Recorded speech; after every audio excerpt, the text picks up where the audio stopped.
Snow pressed against the windows of the Upper East Side apartment, muting the city into a hush that felt borrowed. Hannah Whitmore stood barefoot on the rug, one hand steadying her swollen belly, the other rocking her 6-month-old son against her shoulder. The Christmas tree glowed beside them, patient and forgiving, its lights blinking as if time itself was breathing. She had learned to move quietly in this home, to keep peace by shrinking. Tonight, she told herself, would pass like the others. Her phone rested face down on the counter, buzzing once, then stopping. Hannah didn't turn it over. She had already read the message earlier, the words burning like ice. He promised tonight. The name Brielle Knox had been saved as a florist weeks ago, a lie Hannah kept because lies were safer than truth here. Lucas hated questions. He hated delays. He hated when Hannah looked at him as if she remembered who she used to be. She eased into the sofa, humming the lullaby her mother sang when storms rattled their old house. The baby's breath warmed her neck. Hannah counted it, steady and sure, and let the counting calm the tremor in her hands. Outside, a siren slid past like a reminder that help always belonged to someone else. Inside, the clock ticked toward 9. Lucas arrived without knocking. The door swung open, cold air rushing in, followed by his cologne and impatience. He kissed the baby's head with a performance of tenderness, then glanced at the tree. "We said simple," he snapped. "Why do you need all this?" Hannah didn't answer. She had learned silence was cheaper. The knock came again, sharper this time. Lucas froze. Hannah felt it before she saw it, the shift in the room, the way certainty drains. Brielle stepped inside with a smile that practiced mercy. Her coat was immaculate. Her eyes went straight to Hannah's belly, then away. "I didn't mean to interrupt," she said, already interrupting everything. Words collided, promises spilled. Hannah stood, clutching the baby, the room narrowing until the lights blurred into stars. She backed toward the tree, needles scratching her wrist. Lucas's voice rose, then fell into a tone Hannah recognized, the one he used to end things. Brielle's heel caught on a cord.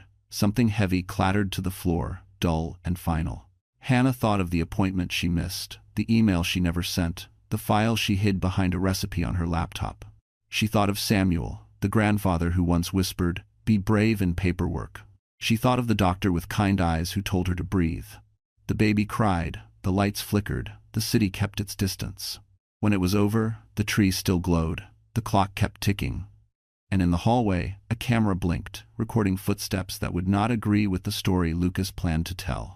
Downstairs, the doorman's radio crackled, unanswered, while snow kept falling. Somewhere nearby, a neighbor hesitated, hand hovering over a phone, then lowered it. In the apartment, Lucas steadied himself, already rehearsing grief, already choosing which truths to bury. Brielle wiped her shoes, careful, efficient, and glanced at the blinking lights as if they judged her. Hannah's lullaby echoed in the room without a singer. Outside, the city exhaled and moved on, leaving a quiet space where consequences would soon arrive. Above the mantel, a framed family photo tilted slightly, waiting to be straightened by hands that would never return. The camera kept blinking as Lucas smiled, unaware the night had already chosen his ending. Before dawn, before sirens, before lies. Morning arrived without sunlight. Hannah Whitmore woke to a ceiling she did not recognize, the smell of disinfectant, and a weight on her chest that was not pain but absence. Her arms were empty. Her throat was dry.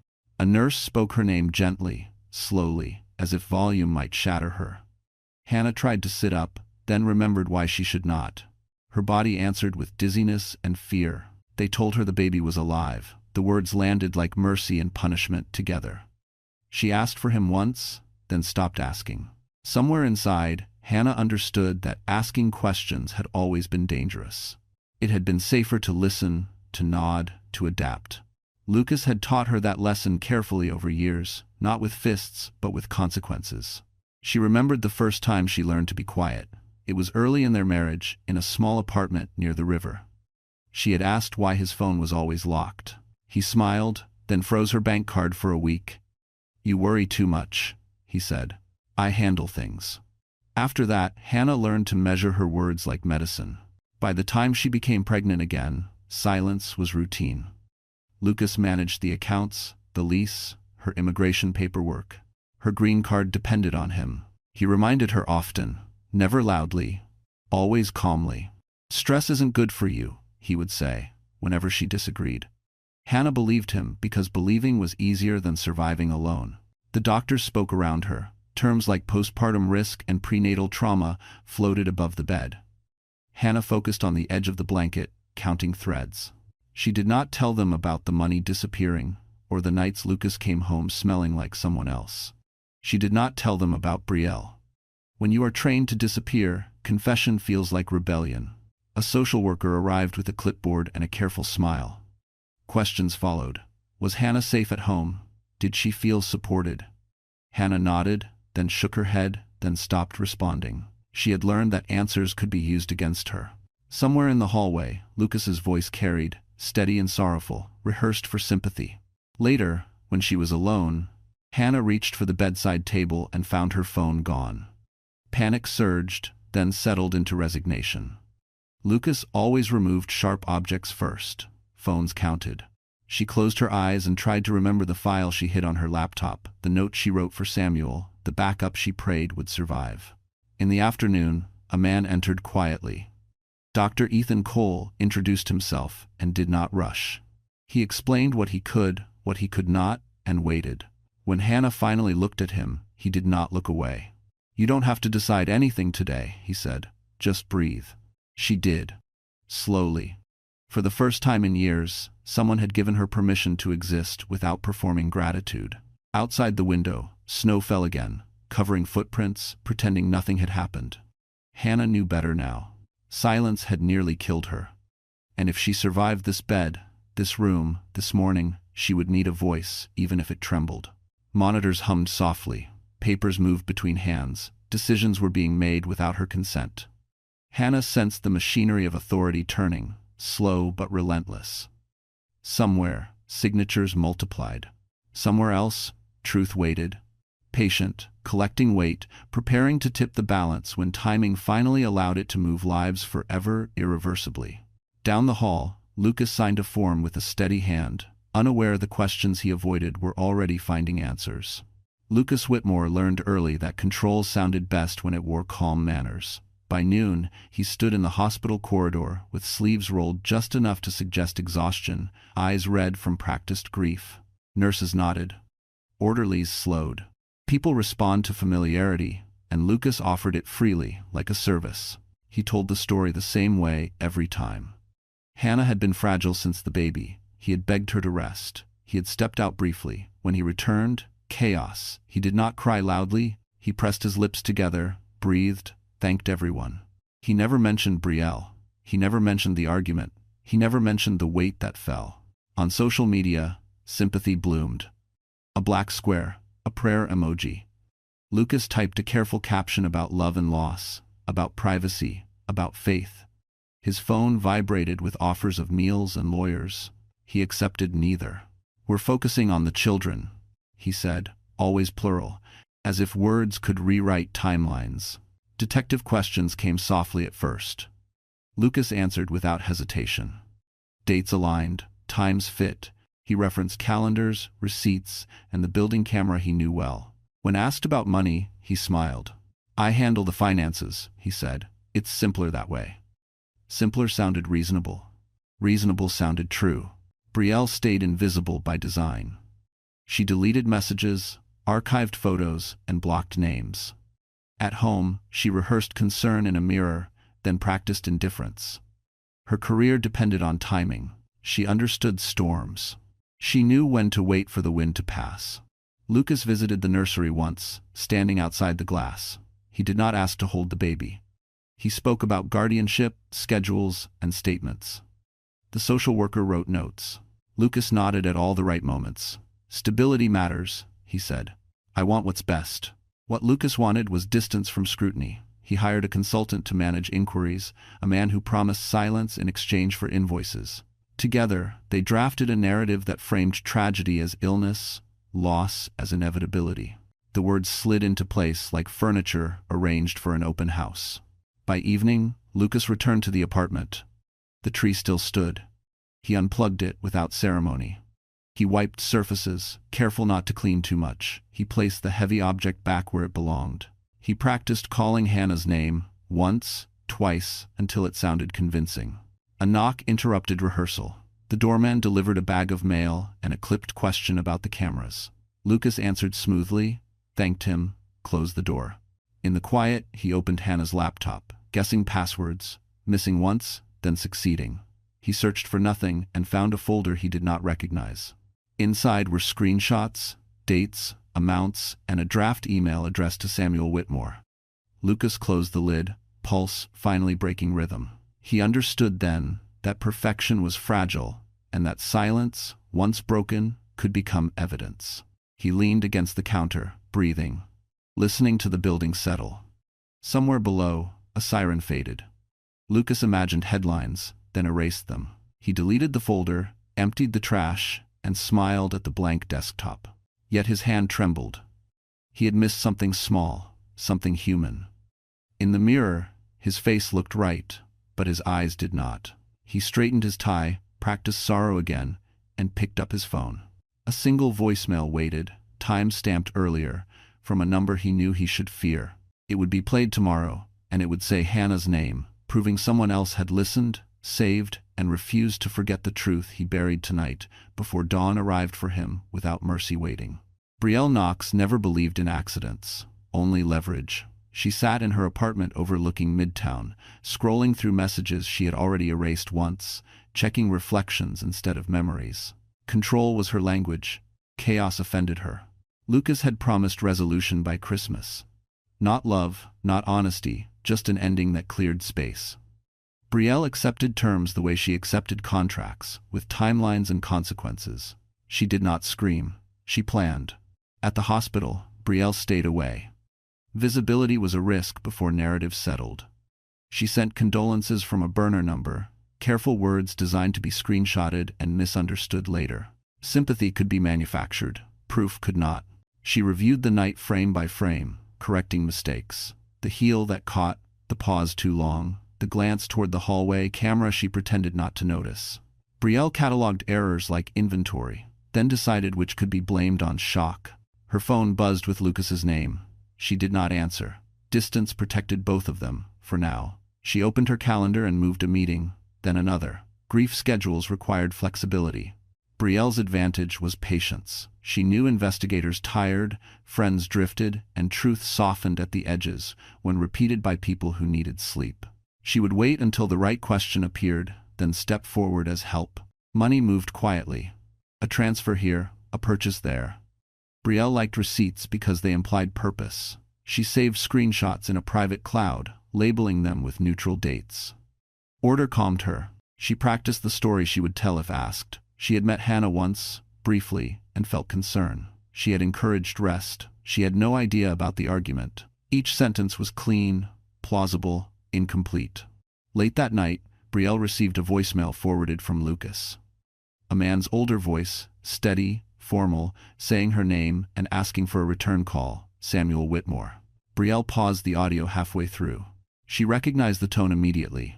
Authority without anger, experience without threat, the kind of voice that rearranged rooms. Brielle felt the first edge of fear and welcomed it as data. Brielle called back the next morning and left a message that balanced warmth and distance. She expressed sorrow. She offered availability. She did not offer details. When power shifted, silence was capital.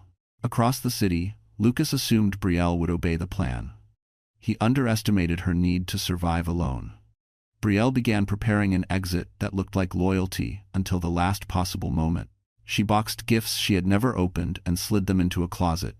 She deleted drafts, then printed copies, then hid them where she would remember later. Redundancy was safety. Brielle studied Hannah's face in an old photo Lucas once showed her, smiling beside a tree. She felt nothing resembling guilt, only urgency. Emotions were distractions, outcomes were currency. Before sleeping, Brielle set an alarm and wrote a single line on a notepad. If asked, tell the truth, you can prove. She turned off the light and waited. Somewhere else, a server finished syncing a backup that Brielle did not control, time-stamped before midnight. It linked messages, locations, and a call she thought was private. By morning, 2 stories would exist, and only one would survive daylight. Brielle slept with her phone face down, believing preparation was protection. She was wrong. The system remembered what people tried to forget, and it was already counting. Evidence moved quietly between machines, patient, precise, indifferent, waiting for the moment when human confidence failed and alarms rang without mercy, across offices, hallways, inboxes, and screens by dawn without consent ever. Before the investigation hardened, before names turned sharp, Hannah Whitmore became a diagnosis. Charts replaced sentences, notes replaced memory. In conference rooms, professionals spoke carefully about postpartum vulnerability, prenatal stress, and risk factors. None of them asked who benefited when a woman was labeled unstable. Lucas encouraged the language. He nodded when doctors spoke. He repeated phrases he learned quickly, using them like padding around questions. Hannah had been tired. Hannah had been anxious. Hannah had been overwhelmed. He never said afraid. The signs were real, but they were incomplete. Hannah had stopped sleeping because the baby woke every hour. She had eaten poorly because money was monitored. She cried because she was isolated. Each symptom was treated as cause, never context. A psychiatrist reviewed her file and saw a pattern that fit. A social worker underlined notes. Once a story formed, evidence bent to serve it. Nobody asked why Hannah's phone records showed messages drafted but never sent. Nobody asked why her appointments were always rescheduled by someone else. Lucas visited offices with coffee and gratitude. He thanked people for caring. He shared concern about stigma. The room relaxed. Men who sound reasonable are rarely questioned. The narrative stabilized. At night, Lucas reviewed timelines and felt relief harden into confidence. He believed systems preferred simplicity. He believed complexity could be smoothed away. He believed grief granted authority. Across town, Dr. Ethan Cole reread his notes from the emergency intake. He remembered Hannah's eyes, alert despite shock. He remembered her grip tightening when Lucas spoke for her. The memory did not fit the file. Ethan requested imaging reviews and medication logs. He asked why consent forms were signed during sedation. He asked why certain bruises were charted as incidental. The questions were ordinary. The discomfort was not. The hospital administrator suggested patience. The case was sensitive. The family was grieving. Ethan thanked her and kept copies. He had learned that quiet persistence outlasted reassurance. Meanwhile, Brielle watched headlines soften.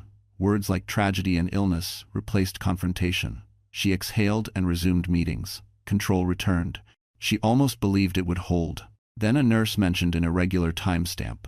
A lab tech flagged a discrepancy. Small things surfaced, unrelated until they were not. Systems speak through margins. Samuel Whitmore arrived in the city without announcement. He requested records, citing authority he no longer held but still carried. Doors opened out of habit. Papers moved. Samuel did not accuse. He read. He listened. He compared handwriting. He asked for camera retention schedules. He thanked clerks by name. Lucas felt the shift before it showed. Calls slowed. Emails delayed. The diagnosis remained, but it began to wobble. Hannah's file gained addenda. Context crept in. Fear appeared where illness once stood alone. Someone wrote the word control in a margin. The tree was taken down. The apartment smelled of dust. Outside, snow melted into gray water, revealing what it covered. Paperwork traveled between departments, copying itself without intent. A clerk noticed mismatched times and whispered to a supervisor. A supervisor requested clarification and logged the request. The log triggered a review. Reviews triggered meetings. Meetings created minutes. Minutes created trails. No single action accused Lucas. Together, they formed pressure. The kind that does not shout, the kind that waits. Hannah's name appeared repeatedly, no longer as a label, but as a person missing explanations. Each signature pushed the balance closer to daylight and away from the comfort of doubt. The illness story cracked when a consent signature failed verification, and one question finally landed where Lucas could not intercept it. The apartment returned to silence the way a stage does after the curtain falls. Props left where they landed. The Christmas tree stood crooked, lights blinking with stubborn cheer, casting soft colors across a room that refused to remember joy. Investigators arrived, measured and polite, asking questions that sounded harmless until answers contradicted themselves. Detective Maya Ortiz noted the cord beneath the tree, unplugged and replugged, timing mismatched with statements. She noted the weight mark on the floor, the scuff by the hallway, the pattern of movement that told a story without words. She asked Lucas to repeat his timeline again. He did, smoother than before, grief shaped into grammar. Neighbors filled gaps with guesses. A couple heard raised voices. Someone heard a thud, someone heard nothing at all. Ortiz listened, writing less than she heard. She asked for camera access, then asked again, then asked the doorman to preserve footage without editing. Procedure sounded boring. It was not. In the nursery, a social worker cradled the baby and documented calm. The child's breathing slowed against a borrowed shoulder. A nurse noticed the infant relaxed when a certain lullaby played from a phone playlist. She logged the detail, small and human, and moved on. Lucas watched professionals work and felt control slip in inches. He offered tea, he offered condolences, he offered keys. Each kindness arrived a second too early. Ortiz accepted none of it and thanked him anyway. Across the room, an officer photographed the tree, the gifts, the empty space where a photo frame leaned. He paused at the stand, noting sap on the rug and a cable wrapped twice. He photographed again. Brielle's name surfaced quietly when a receipt printed from a shared account.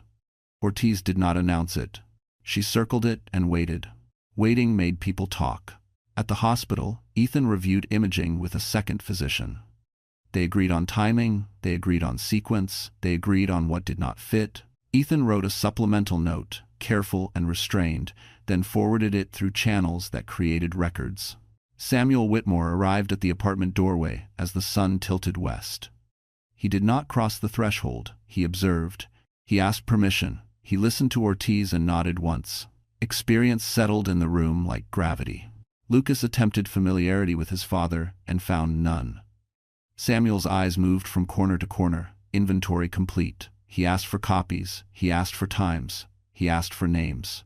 He thanked everyone and left. That night, Ortiz reviewed footage. A heel caught a cord, a figure exited, returned, exited again. A phone screen lit a face for half a second. The timestamp disagreed with the story Lucas favored. Ortiz flagged it and locked the file. In the apartment, Lucas practiced grief for tomorrow. He stood by the tree and imagined explanations hardening into truth. He did not notice the camera light blinking in the hallway, steady and patient, saving each step. When the building settled and the city breathed between sirens, evidence finished arranging itself. It did not need witnesses, it needed sequence. The night had been rewritten, not by lies, but by the order things happened when nobody believed they mattered. Reports moved upward overnight, copied and time-stamped, while Lucas slept, convinced morning would favor him, unaware that process, memory, and patience were aligning, turning ordinary notes into leverage, and transforming routine procedure into consequence without anger, spectacle, mercy, delay, appeal. By dawn, the timeline no longer belonged to Lucas, and the tree that watched everything would testify without speaking. The first 72 hours after a death are quiet in the wrong ways.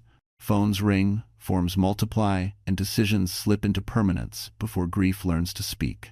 For Hannah Whitmore, those hours became a corridor others walked through, while she remained unheard. Detective Maya Ortiz used the time deliberately. She requested device logs, access records, and medical timelines, framing each ask as routine. Routine lowers defenses. Lucas Whitmore complied, smiling, believing cooperation proved innocence. Ortiz thanked him and wrote everything down. At the hospital, Dr. Ethan Cole documented again. He noted Hannah's responsiveness, her attempts to communicate, and the interruption of consent. He attached objective language, resisting conclusions, letting facts breathe. The chart grew heavier with truth. Social services moved fast. A temporary guardian form appeared for the baby, unsigned. Lucas pressed for speed, citing stability. The social worker paused, sensing urgency that felt rehearsed. She requested oversight. Oversight created delay. Delay created space. Samuel Whitmore spent the hours reading. He compared timestamps across departments, aligning what people said with when machines recorded. He noticed gaps where explanations should be. He requested preservation letters. Files froze in place. Brielle Knox remained unseen. Her absence became noticeable. Ortiz logged it without comment. Patterns reveal themselves when expected elements fail to appear. Neighbors were interviewed again. Statements shifted slightly, not in content but in confidence. Memory adjusted under pressure. Ortiz recorded tone and posture as carefully as words. She asked one neighbor to draw the hallway. The drawing contradicted Lucas's account. A forensic analyst flagged a camera sync issue. The hallway clock drifted by minutes. Corrected, it placed footsteps closer together. Sequence tightened. The night compressed. Lucas felt momentum changing. He called advisors, then dismissed them. He visited the nursery and posed for photographs he would never post. He spoke about legacy. He avoided specifics. In a conference room, Ortiz briefed her supervisor. She presented facts without flourish. The supervisor nodded once. A request was approved. Subpoenas followed. Ethan received a call asking him to testify to timing. He agreed. He did not celebrate. He prepared. Samuel met with a family law attorney and said little. He authorized funds for the child's care. He declined interviews. He wrote a single letter requesting patience. By the third night, the case had weight. Not proof yet, but gravity, the kind that bends outcomes quietly. Paper trails multiplied overnight, emails spawning threads that no one could fully retract. Each request generated responses, attachments, confirmations, and silent acknowledgments. Clerks stamped pages, scanned copies, and logged movements automatically. No single action accused anyone. Together, they formed a map of behavior. Lucas underestimated bureaucracy because it moved without emotion. It did not need anger to advance. It required only time, consistency, and a refusal to forget. Ortiz trusted the process. Samuel trusted experience. Ethan trusted documentation. Even the social worker trusted her hesitation. Systems remember what people deny. They preserve what voices lose. As files accumulated, authority shifted away from performance toward record. The case began speaking for itself, quietly, persuasively, leaving fewer places to hide and fewer words that could survive unchanged when compared against timestamps, metadata, an ordinary human habit observed repeatedly across departments daily nationwide. Lucas slept poorly. He dreamed of blinking lights and unsent messages. He woke, convinced tomorrow would reset. It did not. At sunrise, Ortiz filed a motion, extending the investigation and restricting access to the apartment. The tree remained inside, untouched, waiting. At hour 72, control shifted, and everyone felt it. Even Lucas, even Brielle, even the city that finally leaned closer to listen. Lucas Whitmore believed stories became stronger when repeated with confidence. On the fourth morning, he gathered advisors in a borrowed conference room and rehearsed grief as strategy. He spoke about protecting his son, about respecting Hannah's memory, about moving forward. Each sentence avoided verbs that admitted action. The consultant suggested consistency. Lucas agreed and refined details, shaving minutes, aligning tones. He approved a timeline that sounded compassionate and efficient. Tragedy framed as inevitability soothed listeners. Inevitability absolved responsibility. He filed motions to retrieve personal effects, citing closure. He requested limited access to records, citing privacy. He asked to relocate temporarily, citing safety. The words stacked neatly, persuasive in sequence. Procedure loves order. Brielle watched from a distance, calculating risk. She sent Lucas a single message advising patience and silence. She prepared a statement offering support without proximity. Appear helpful, remain absent. It was a practiced balance. Detective Ortiz reviewed Lucas's filings and noted urgency disguised as care. She requested parallel data, slower and broader. The city complied. Processes mirrored each other, one rushing, one waiting. Waiting often wins. At the hospital, Ethan finalized his addendum. He avoided adjectives. He wrote times, observations, interruptions. He included a sentence noting Hannah's attempt to speak when Lucas entered. It was small. It mattered. Samuel Whitmore requested a meeting with social services. He asked questions that sounded naive and uncovered assumptions. He asked who signed, which form, and when. He asked why speed was necessary. Silence answered him. By afternoon, a preservation order halted Lucas's requests. He masked frustration with gratitude and asked for updates. Ortiz provided none. Lucas returned to the apartment with permission and witnesses. He boxed clothing, careful to touch only what was necessary. He paused at the laptop and felt certainty falter. He closed the lid and sealed the box. In the hallway, a maintenance worker replaced a light and mentioned a camera glitch. Ortiz requested the original feed anyway. Originals matter. That evening, Brielle rehearsed her testimony alone. She timed breaths, softened consonants, practiced sorrow. She believed control lay in preparation. She did not know her messages had synced elsewhere, labeled by time she could not alter. As night settled, data converged, phone pings overlapped with camera frames, purchases aligned with movements. A voice memo surfaced, brief and steady, addressing Samuel by name. It described fear, money, and a plan to be brave. Ortiz compiled a summary and forwarded it upward. It contained no accusations, only sequence. Sequence speaks. Lucas slept, convinced his architecture would hold. He dreamed of signatures turning to ash. When he woke, notifications stacked like dominoes. A request for formal interview, a notice of evidence hold, a reminder that access was revoked. He stood in the quiet kitchen and realized the lie he built to last required more maintenance than truth. Outside, traffic resumed. Inside, the clock advanced without mercy, counting toward a moment when performance would meet record and lose. Records continued updating automatically across departments as midnight passed. Emails linked to tickets, tickets to logs, logs to people. A clerk corrected a typo and triggered a cascade. A server synchronized backups without preference. Ortiz noted the time and secured hashes. Samuel received confirmation and did nothing else. Ethan slept briefly, then woke to alerts. Brielle checked her phone and found silence louder than calls. Lucas stared at the tree stump by the window and felt certainty thin. The city kept moving, indifferent. Somewhere, a file finished uploading, complete, immutable, waiting for review. Consequences assembled quietly, step by step, beyond control, beyond rehearsal, beyond denial for him. Brielle Knox believed timing could save her. On the 5th day, she decided absence looked like guilt and presence could look like courage. She scheduled a voluntary interview and arrived early, coat pressed, voice prepared. Confidence, she assumed, would carry her through. Detective Ortiz greeted her politely and offered water. Brielle declined and smiled. She began with concern for the baby, then distance from the marriage, then shock.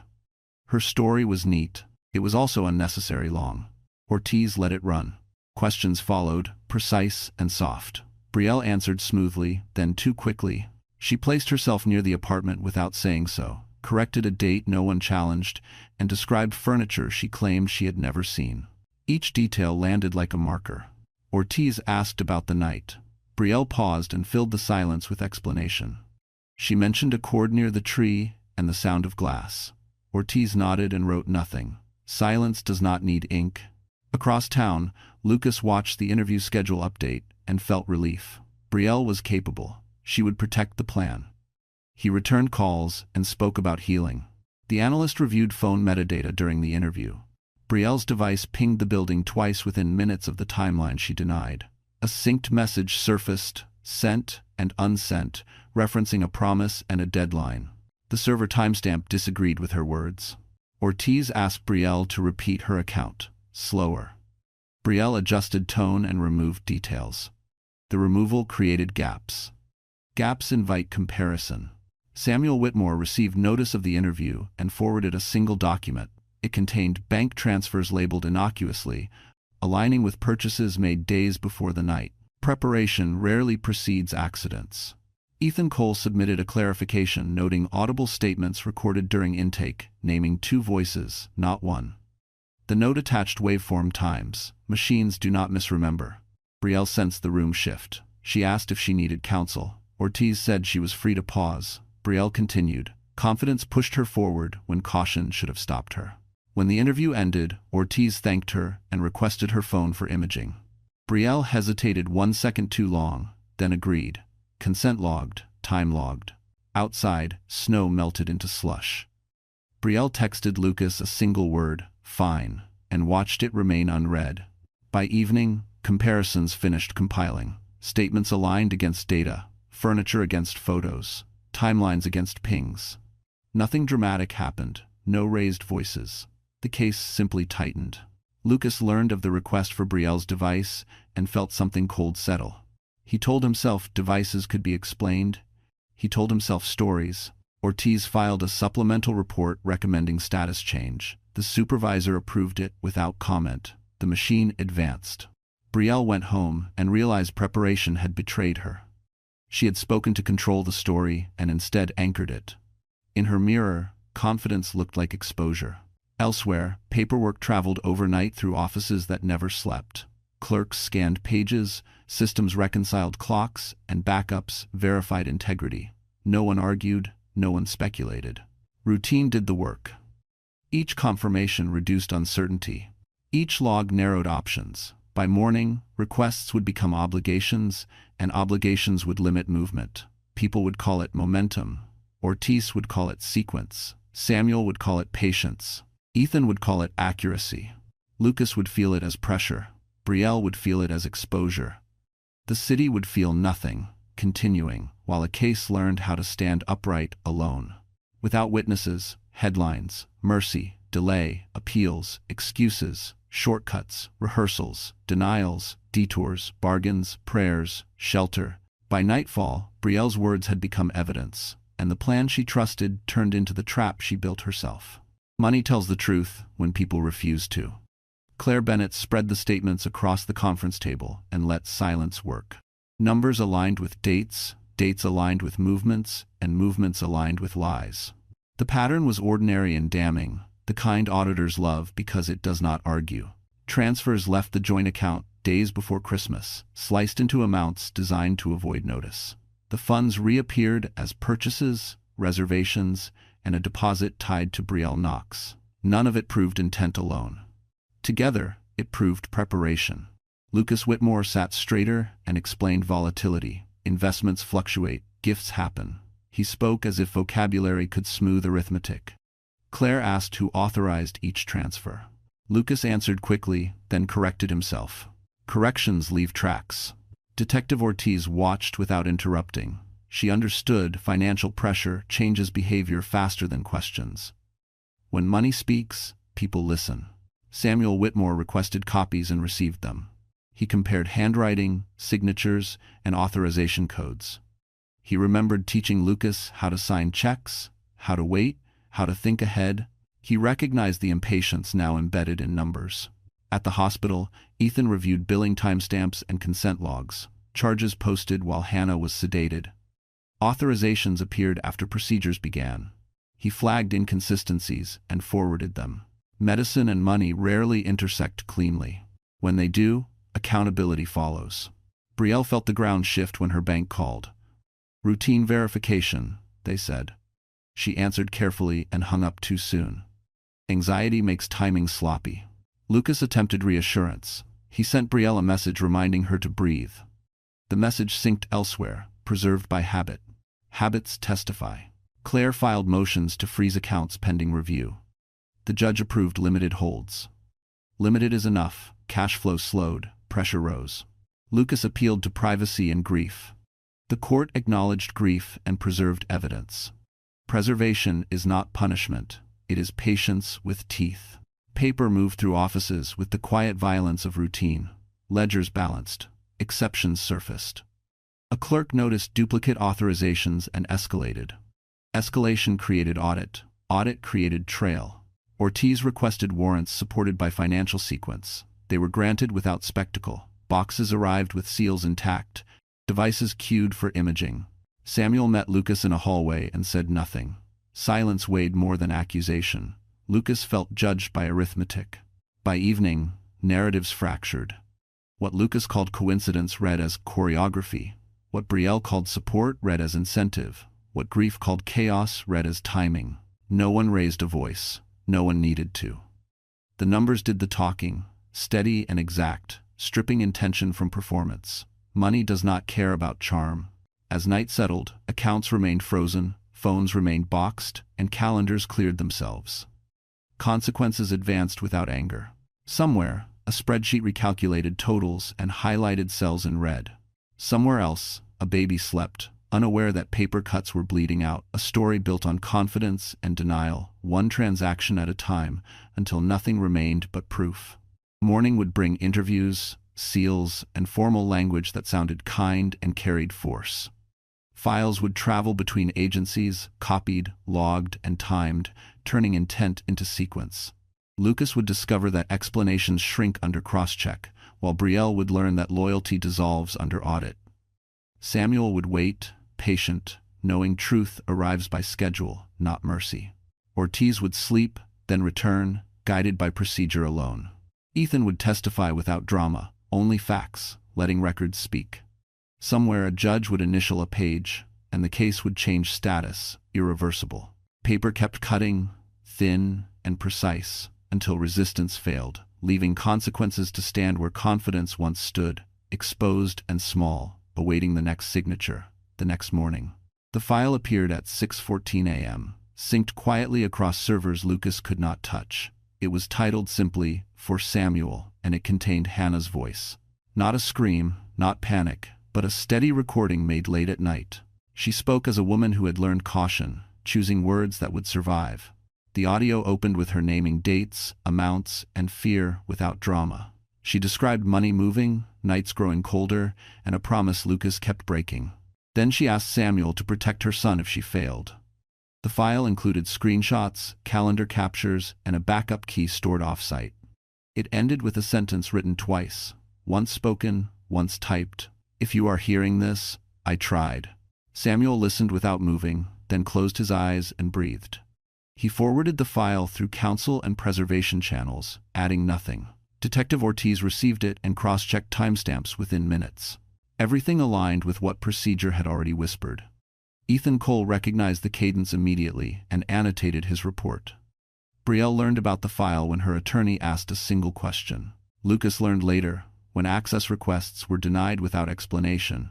He replayed his story and felt it thin. The voice was calm, maternal, impossible to dismiss as illness. It did not accuse, it documented. Across agencies, the file became a spine that held facts upright. Investigators scheduled formal interviews, now anchored by Hannah's own words. Lucas attempted damage control, but explanations fractured under playback. Brielle considered cooperation and drafted terms that arrived too late. Samuel visited the nursery and held his grandson, silent and steady. He promised nothing aloud and prepared everything in writing. Outside, reporters speculated, but the case no longer needed speculation. Evidence had a narrator, and she was credible.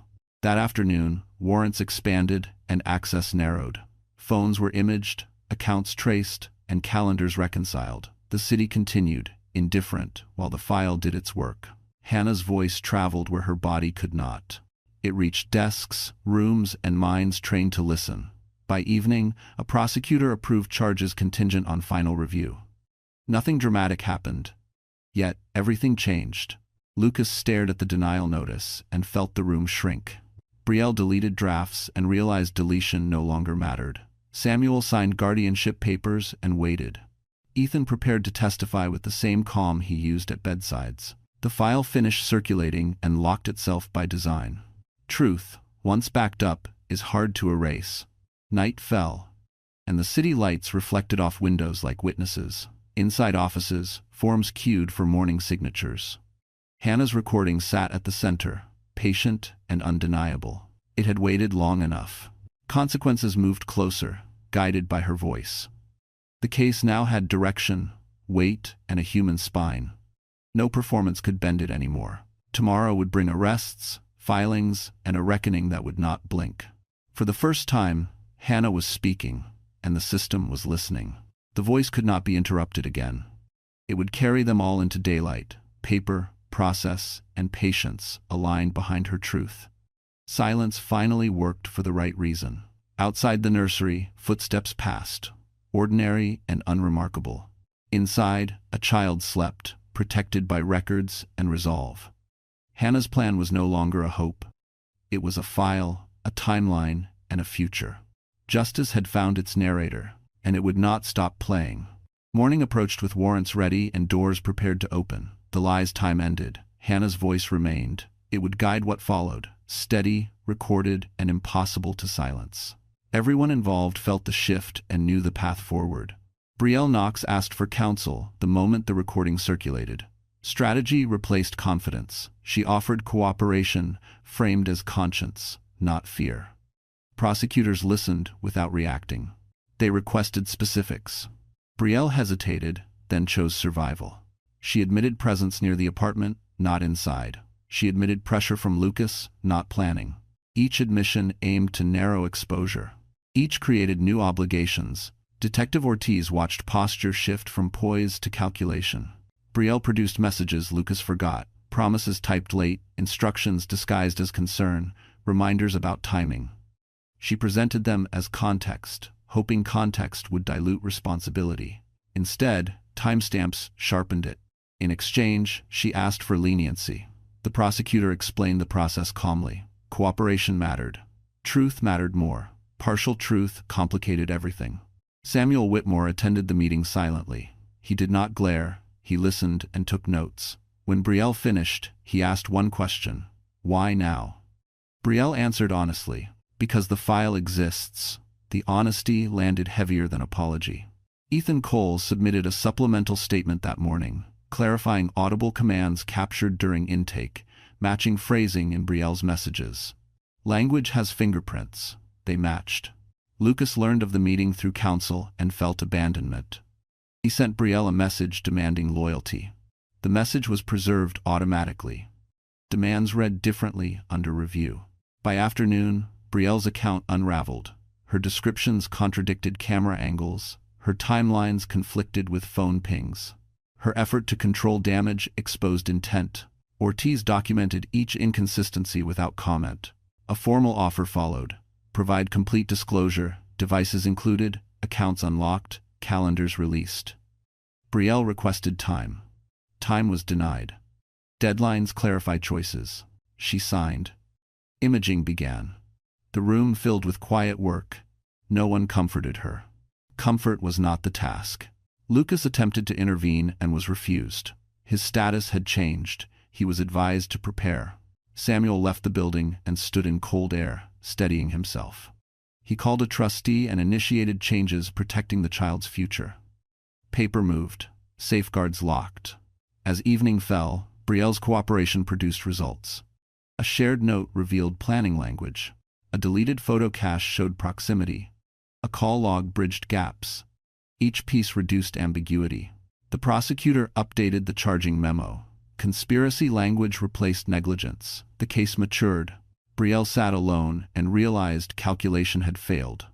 Truth was heavier than leverage. She had bet on timing and lost. Across the city, warrants prepared. The system advanced. No drama, only sequence. That night, agencies coordinated quietly. Emails confirmed receipt, clerks logged chain of custody, and technicians verified hashes. Nothing moved fast, yet nothing stopped. Each confirmation reduced uncertainty and increased resolve. Ortiz scheduled morning briefings, prosecutors aligned statutes, and warrants were queued for service. Samuel reviewed guardianship provisions and authorized additional safeguards. Ethan prepared testimony notes, focusing on sequence and timing. Brielle watched alerts accumulate and understood cooperation had limits. Lucas paced his apartment, rehearsing statements that no longer mattered. The system preferred records to rhetoric and sequence to sorrow. By midnight, authority had shifted fully from narrative to evidence, leaving little space for performance. What remained was process, patient and exact, assembling consequences with the calm certainty of routine. It advanced without anger, spectacle, mercy, or delay, indifferent to pleading, immune to charm, and committed only to alignment, documentation, and outcomes that would arrive on schedule through lawful steps measured by clocks, logs, signatures, and verified times. By night, Lucas received notice of impending arrest. He stared at it, stunned. The bargain he never considered had exposed him through the person he trusted least. Brielle's deal did not save her. It completed the record, and the path to arrest was set before morning. The hearing room was smaller than Lucas expected, built for decisions, not speeches. Wood panels dulled sound. Fluorescent lights erased drama. This was not a courtroom for persuasion. It was a room for orders. Lucas arrived with counsel and confidence stitched back together. He spoke about routine, stability, and grief. He spoke about being a father. He avoided verbs that admitted harm. The judge listened without expression. Samuel Whitmore sat behind the rail, hands folded, eyes steady. He had filed for emergency guardianship supported by timelines, medical notes, and Hannah's recording. The paperwork was dense and merciless. It did not ask for sympathy. It asked for safety. A social worker summarized observations. The baby responded to consistent caregivers. Overnight arrangements mattered. Uncertainty posed risk. Her voice was calm. Her recommendation was firm. Claire Bennett presented exhibits. Calendar conflicts, missed visits, financial pressure. She did not argue. She aligned. Evidence speaks when aligned. Lucas objected, then corrected himself. He asked for time. The judge asked for facts. Silence followed. Detective Ortiz testified briefly to sequence. No accusations, just order. Ethan Cole confirmed medical timing and consent concerns. The judge nodded once. The decision came measured and immediate. Temporary custody transferred to Samuel pending criminal proceedings. Supervised access only. Conditions attached. The order read like weather, inevitable once formed. Lucas felt the room tilt. He reached for words and found none that fit the order's language. Fatherhood, reframed by safety. Outside, reporters gathered. Counsel advised silence. Lucas nodded, jaw tight. The building doors closed behind him with a final sound. Samuel received the child that afternoon. He held his grandson carefully, aware of weight and promise. He signed forms and accepted responsibility without celebration. Protection was the task. Brielle watched coverage and understood the shift. Leverage vanished when a child became central. She closed a folder and opened another labeled disclosure. That night, Lucas sat alone and stared at a photo he could no longer control. He told himself it was temporary. Temporary words comforted him. Records disagreed. Across the city, notifications updated, access restricted, schedules amended, the system recalibrated around the child's safety. It did not consider feelings. Samuel arranged care and routines. He placed a small notebook by the crib and wrote times and observations. He trusted writing. Ortiz filed confirmations. Ethan prepared follow-ups. Claire drafted next steps. The machine moved. By morning, Lucas's access was supervised by strangers. He complied and smiled for cameras that were not there. Performance could not change conditions. The hearing ended without applause. It left consequences. A child slept through it, unaware that protection had been ordered into place by ordinary people doing careful work. Lucas read the order again and felt the truth sharpen. Control had passed. The son, he claimed as proof, had become the reason restraint was necessary. The city continued. Buses ran, coffee brewed. In a quiet room, a judge's signature had redrawn a family. The law did not shout. It decided. Procedure favored the child. Risk assessments weighed environment, history, and immediacy. Supervisors signed off. Monitors scheduled check-ins. Routines replaced chaos. The order specified times, locations, and observers. Compliance would be measured, documented, and enforced.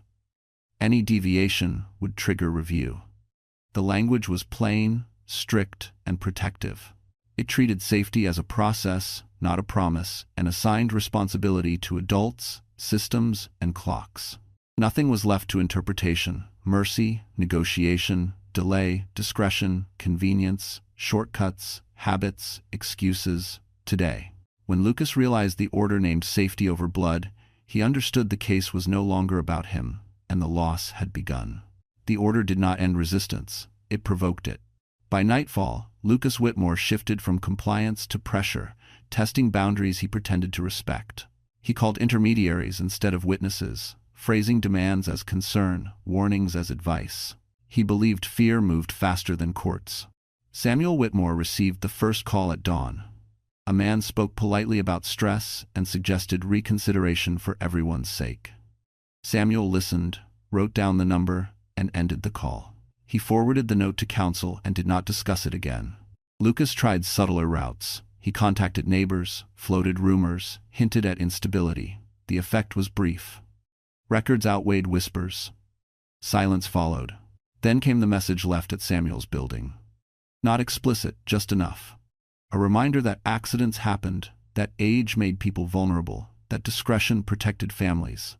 The doorman reported it immediately. Cameras preserved faces. Ortiz logged the incident and requested patrols. Protective orders expanded, conditions tightened, access narrowed.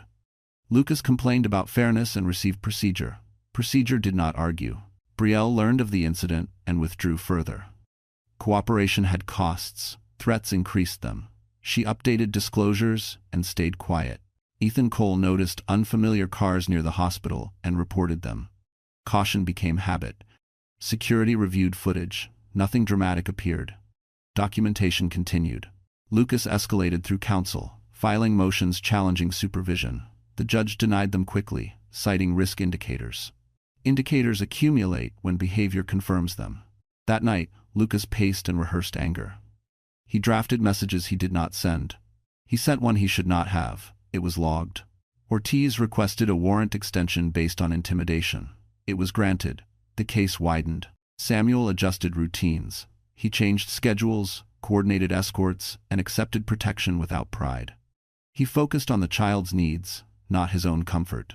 The baby slept through changes, unaware. Stability held. Across the city, the system responded predictably. Threat reports triggered checklists. Checklists triggered actions. Actions created records. Records constrained choices. Lucas felt boxed in. He blamed others. He blamed timing. He blamed Samuel. He never blamed sequence. By morning, patrol cars idled near Samuel's building. Neighbors noticed and asked questions. Samuel answered none. Counsel advised restraint. Brielle's attorney requested assurances. Prosecutors acknowledged risk and documented compliance. Cooperation continued. Ethan prepared testimony and updated security badges. He moved through routines with care. Lucas received notice of investigation expansion, citing intimidation and witness interference. He read it twice. He called his attorney and demanded fixes. There were none. The city did not react. It rarely does. It processed. Pressure mounted without noise. Lucas learned that threats invite scrutiny, and scrutiny leaves marks. His words began closing doors. At dusk, Ortiz reviewed the file and noted a pattern. Control attempts followed loss of access. The pattern mattered. Samuel sat with his grandson and read quietly. He did not speak about fear. He planned. Paper traveled overnight. Forms updated. Conditions amended. The case absorbed resistance and grew stronger.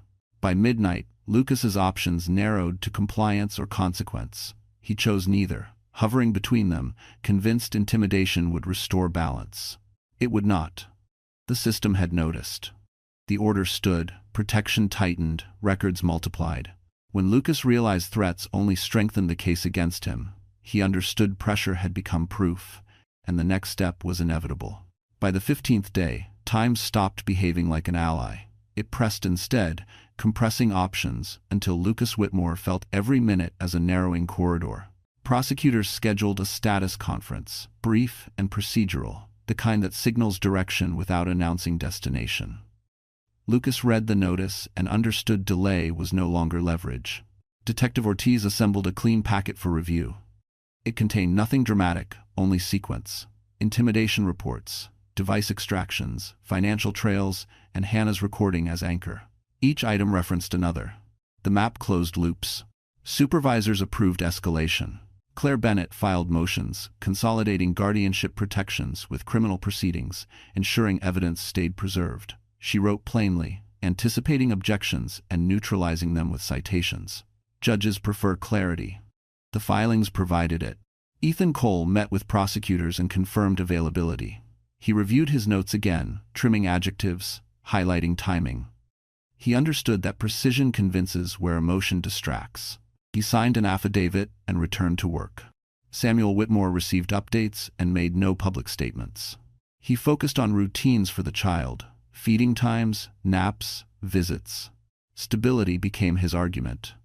He documented everything. Brielle Knox requested a second meeting and brought a spreadsheet. It detailed messages, transfers, and meetings she had not previously disclosed. Cooperation deepened under pressure. Prosecutors accepted and verified. The record thickened. Lucas attempted to regain initiative. He filed a motion challenging jurisdiction, then withdrew it when counsel advised consequences. He contacted a reporter and reconsidered. He drafted an apology and deleted it. Indecision cost him hours. Ortiz requested warrants for arrest supported by intimidation and conspiracy. The paperwork moved through channels with practiced speed. Approval did not require theatrics, it required alignment. Alignment existed. That afternoon, Lucas received notice of an impending appearance. The language was formal, calm, and final. He called Samuel and reached voicemail. He left a message about family and regret. The message joined the file. At dusk, officers reviewed plans. Timing mattered, safety mattered, procedure mattered. They coordinated quietly. The city breathed through traffic and rain. Ordinary sounds filled space where certainty once lived. Lucas packed a bag and unpacked it. He rehearsed statements and forgot them. He stared at the door. Samuel sat with his grandson and read aloud. The child watched lights move across the wall and slept. Near midnight, the warrant signed. Ortiz confirmed service for morning. Notifications queued. Systems updated. Lucas slept briefly and dreamed of clocks without hands. He woke to knocking and did not answer at first. Then he did. Officers announced themselves and waited. There was no rush. Lucas opened the door. He complied. Hands were guided. Words were read. Rights were explained. Outside, cameras did not gather. Neighbors did not cheer. The moment passed quietly. Lucas was escorted downstairs and into a vehicle. The door closed with a final sound. Back upstairs, paperwork continued. Custody schedules adjusted, interviews scheduled, the case advanced. By sunrise, the clock had turned. Delay was gone, sequence held. The system moved forward, indifferent to regret, committed to outcome, and prepared to finish what timing began. Paper followed process, and process followed law, until nothing personal remained unresolved. Every action created notice, every notice created duty, and every duty created consequence. Lucas learned that control fails when sequence is documented. Samuel learned patience can be active. Ethan learned accuracy protects the vulnerable. Ortiz learned silence is persuasive. The city learned nothing at all, continuing its rhythms, while justice, uncelebrated and precise, settled into place. It would endure beyond headlines, beyond arguments, beyond appeals, because records remain, children grow, and consequences arrive exactly when time allows for everyone. Morning broke gray and ordinary, which is how arrests should feel. Officers moved with courtesy and distance, repeating instructions without emphasis. Lucas Whitmore was processed quietly, photographed, fingerprinted, and seated beneath fluorescent lights that flattened every expression. There was no audience, there was only procedure. Detective Ortiz reviewed the intake checklist and verified times. She ensured counsel was notified and evidence logged. Each box checked closed a door Lucas once believed he controlled. The calm unnerved him more than anger could. Charges were read with precision. Conspiracy, witness intimidation, financial misconduct. Each count aligned to a document, a timestamp, a voice. Lucas nodded as if agreement might soften language. It did not. Across town, Samuel Whitmore received confirmation and said nothing. He fed his grandson, noted the time, and updated the notebook. Routine steadied him. Protection required consistency, not commentary. At the station, Lucas asked for water and received it. He asked to make a call and was allowed one. He dialed Brielle. The call rang unanswered. He left no message. Silence answered better. Brielle learned of the arrest from her attorney and felt relief mixed with dread. Cooperation had insulated her partially, not completely. She prepared to testify and organized exhibits again, discovering that repetition no longer soothed. Ethan Cole read the charging notice between shifts. He closed his eyes briefly, then returned to work. Patience needed him. Truth had moved beyond his hands. By afternoon, a brief press statement acknowledged the arrest without detail. No names were emphasized. The city shrugged and moved on. The case did not need spectacle. Lucas was arraigned quickly. Bail was argued and restricted, conditions stacked, travel limited, contact barred. The judge spoke evenly. The order read firm. Lucas searched faces for sympathy and found none. Procedure filled the space sympathy once occupied. He signed forms and was escorted back. Evidence review continued uninterrupted. Devices imaged, accounts reconciled, messages mapped. The narrative shrank to sequence. Sequence 1. Samuel met with Claire Bennett and finalized long-term guardianship steps. Trusts adjusted, safeguards locked. The child's future separated from the case's noise. That night, Lucas sat alone and replayed choices. He remembered moments he dismissed as small. He understood too late that small moments accumulate. Ortiz filed a final arrest report and scheduled next actions. She slept briefly and returned at dawn. The illusion ended without drama. Control dissolved into custody. Words lost power to records. Performance yielded to proof. Outside, traffic hummed. Inside, process advanced. Tomorrow would bring motions, hearings, and testimony. The outcome would take time. The direction was set. For the first time since Christmas, the clock belonged to the system, not Lucas. It would move steadily, without mercy or malice, until resolution arrived. The child slept, unaware that the night had closed a chapter. Protection held. Consequence had begun. It would take months to conclude, but the shape was fixed. Hearings would follow calendars, calendars would follow law, and law would follow records. Lucas would learn patience in confined rooms. Brielle would learn that cooperation has edges. Samuel would learn joy inside vigilance. Ethan would keep saving strangers. Ortiz would keep counting seconds. None of this required belief, only documentation. The city would keep moving trains and cleaning streets, indifferent to names. In that indifference, justice found room to work, quietly, completely. It thrives when spectacle fades, when records align, and when time is allowed to finish what truth begins without interruption or fear. That is how endings arrive, not loudly, but with certainty, restraint, and a future protected for those who survive afterward. The courtroom was colder than Lucas expected, stripped of theater and stripped of mercy. Wood benches creaked softly as people shifted, waiting for a process that did not care about faces. Hannah Whitmore's name appeared on the docket, followed by words like homicide, conspiracy, obstruction. Lucas swallowed and told himself names could be argued. The prosecutor stood and began with sequence, not story. She played the recording. Hannah left, her voice calm, deliberate, naming dates, money, fear. The courtroom leaned forward. No one interrupted. The audio ended without accusation, and its restraint carried weight. Detective Ortiz testified to timelines, cameras, and steps taken when intimidation followed the guardianship order. She spoke plainly, pointing to logs and reports. Ethan Cole confirmed medical timing, consent, and the moment Hannah tried to speak, he did not raise his voice. Claire Bennett aligned exhibits without flourish. Financial records met messages, messages met movement. Each alignment reduced doubt. Samuel Whitmore sat still, hands folded, eyes forward. He did not look at Lucas. Lucas rose when allowed, voice careful. He spoke of grief, stress, misunderstanding. He suggested illness. The judge listened and asked one question about sequence. Lucas answered and corrected himself. The correction echoed. The defense objected and was overruled. The prosecutor rested. The judge called a recess. In the hallway, Lucas paced. He saw Samuel and felt distance sharpen. When court resumed, the ruling addressed safety first. The judge found probable cause supported by records. She ordered the case to proceed and set conditions. The language was precise. It did not comfort. Lucas sat as words closed around him. He understood the performance was finished. The court moved on to scheduling. Calendars opened. Dates were chosen. Outside, cameras waited and were ignored.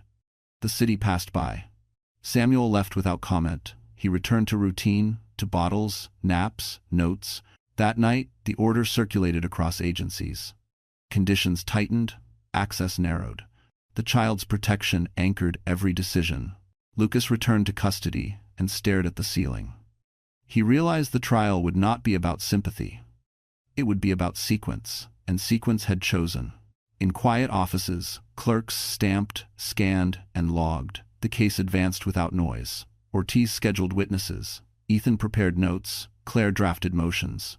Samuel wrote times in his notebook. Hannah's name was spoken again before adjournment. steady and clear. It did not fade, it settled. The hearing ended with gravity, not drama. No verdict was reached, yet the path hardened. Lucas felt it as inevitability. Justice had taken the stand, and it did not look at him. It looked at records, children, and time. The courtroom emptied, the clock continued. What followed would take months, but direction no longer bent. Hannah's voice had entered the room, and nothing could remove it. Outside, winter lights slid between buildings, indifferent. Reporters filed summaries that missed the quiet center of the day. Inside, the system prepared for trial, motions queued, disclosures scheduled. The machinery did not rush. It advanced at a pace that favored truth. Lucas thought of Christmas, of lights, of a tree that blinked. He understood now that blinking was recording. Memory had devices, devices had logs, logs would speak. Samuel closed his door and breathed. He was tired, not broken. He prepared for tomorrow, for testimony, for care. He trusted process because it held when people failed. In the holding area, Lucas heard the clang of routine. He waited. He had nothing left to rehearse. The next date was set, and with it came certainty, consequence, and an ending he could no longer delay or escape. The sentencing hearing did not resemble triumph, it resembled accounting. The prosecutor recited statutes and findings, each supported by exhibits already tested. The judge reviewed impact statements, then turned to Lucas Whitmore and asked if he wished to speak. He stood, voice thin, and spoke of regret without sequence. The court listened, then returned to record. The sentence arrived, measured and complete. Prison terms concurrent where law required, consecutive where conduct demanded. Supervised release conditions strict. Financial penalties imposed. Restitution ordered, contact barred. The words were plain and heavy. No gasp followed. The room absorbed them. Brielle Knox received her judgment next. Cooperation reduced exposure but did not erase it.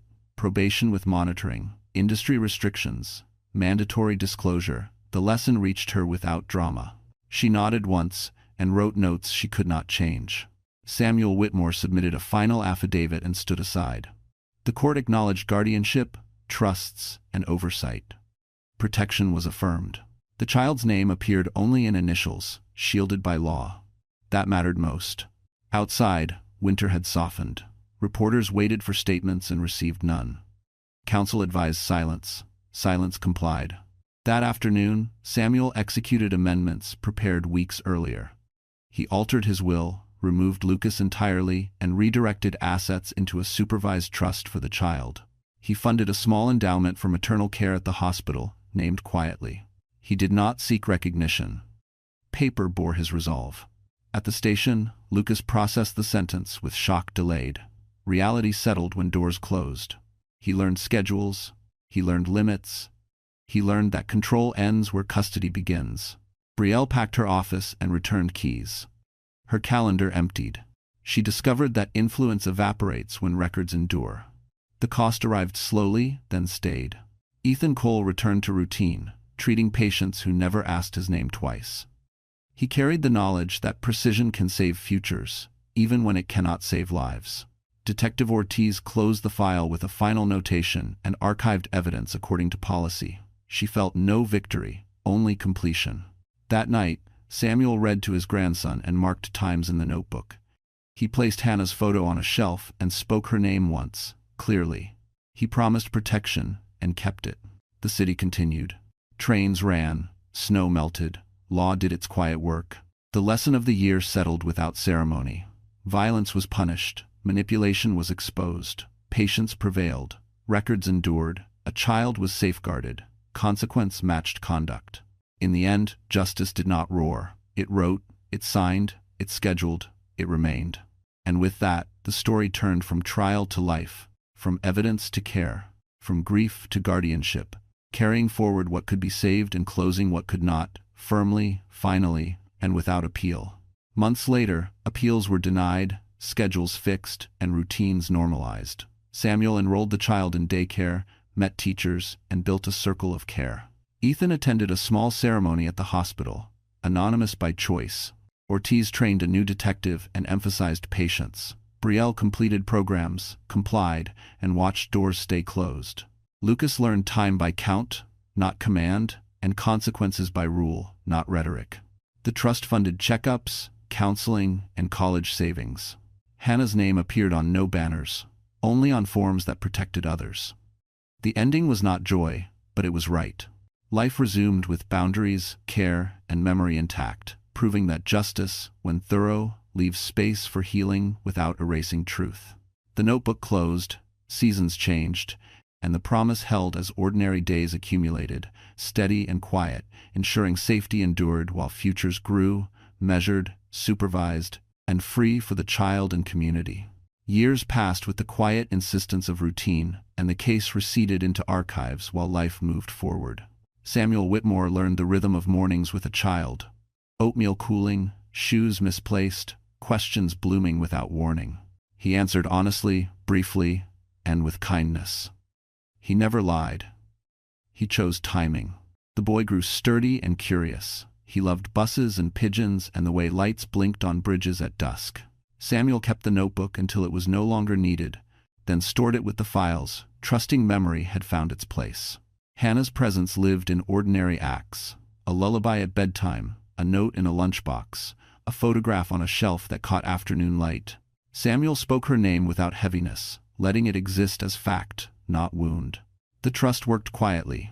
Checkups arrived on schedule. Counseling normalized grief into language a child could carry. College savings grew by increments that rewarded patience. Protection was practical, not symbolic. Lucas's world narrowed to rules and calendars. Appeals ended. Time advanced by count. He learned that consequences do not argue. Brielle complied and rebuilt a smaller life, constrained and watched. She stopped calling control wisdom. Ethan Cole remained present in a way that never demanded attention. He attended milestones by invitation, not obligation, and kept his role clear. When the child asked who he was, Ethan said, "A doctor who helped." It was enough.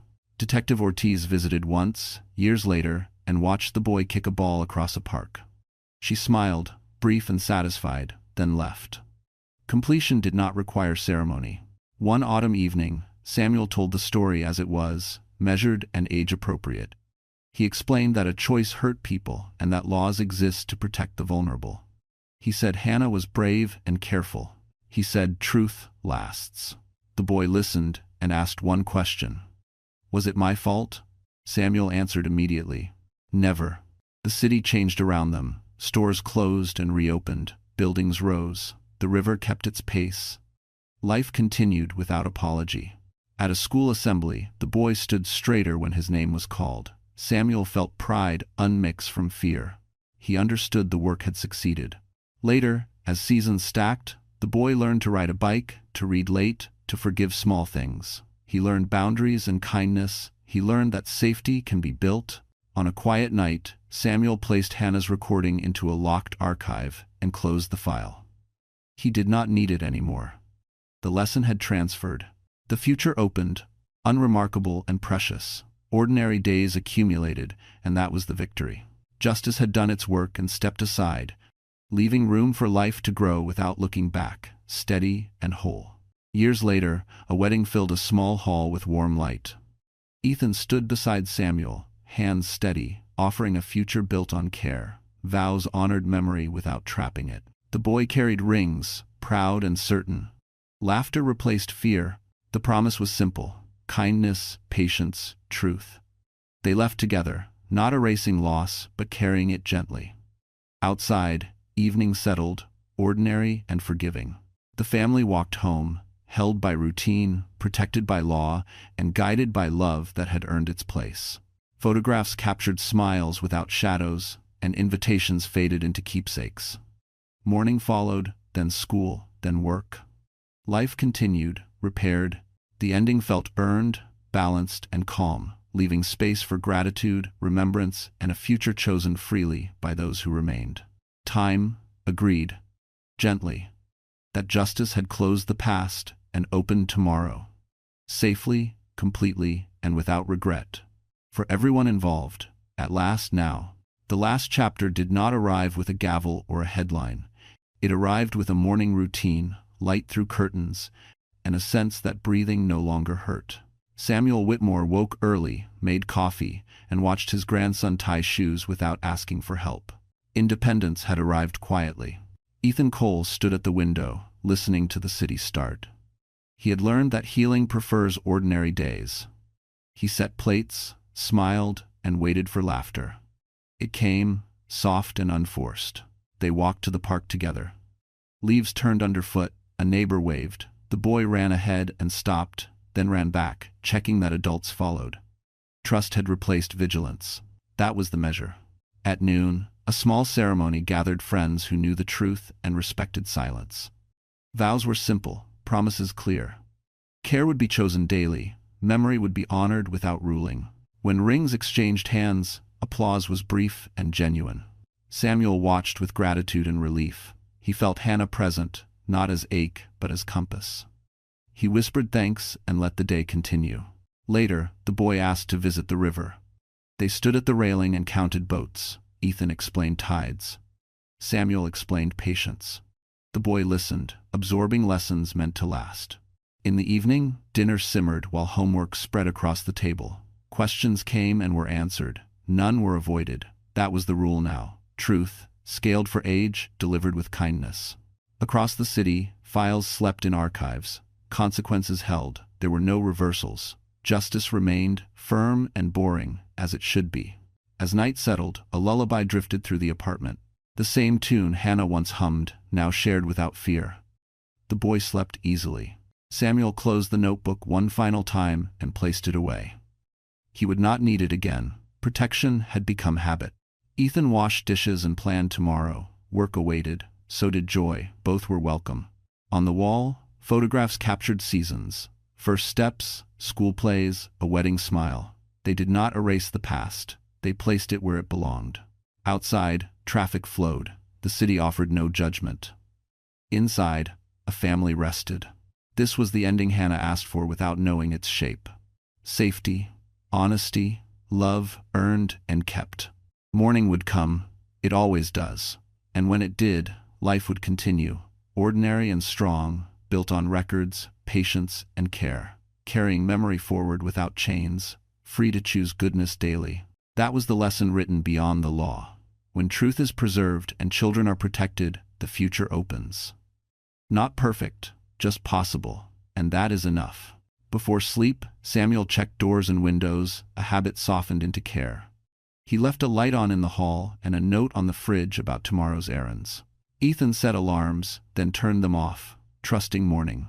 The boy dreamed, murmuring fragments of stories, safe enough to wander. In another place, records remained sealed, sentences enforced, and routines continued as ordered. No appeals returned. No shortcuts appeared. Time did its quiet work. What remained was not revenge, but balance. A family formed by choice stood ready for ordinary problems and ordinary joys. They would argue, forgive, and grow. They would remember without being ruled.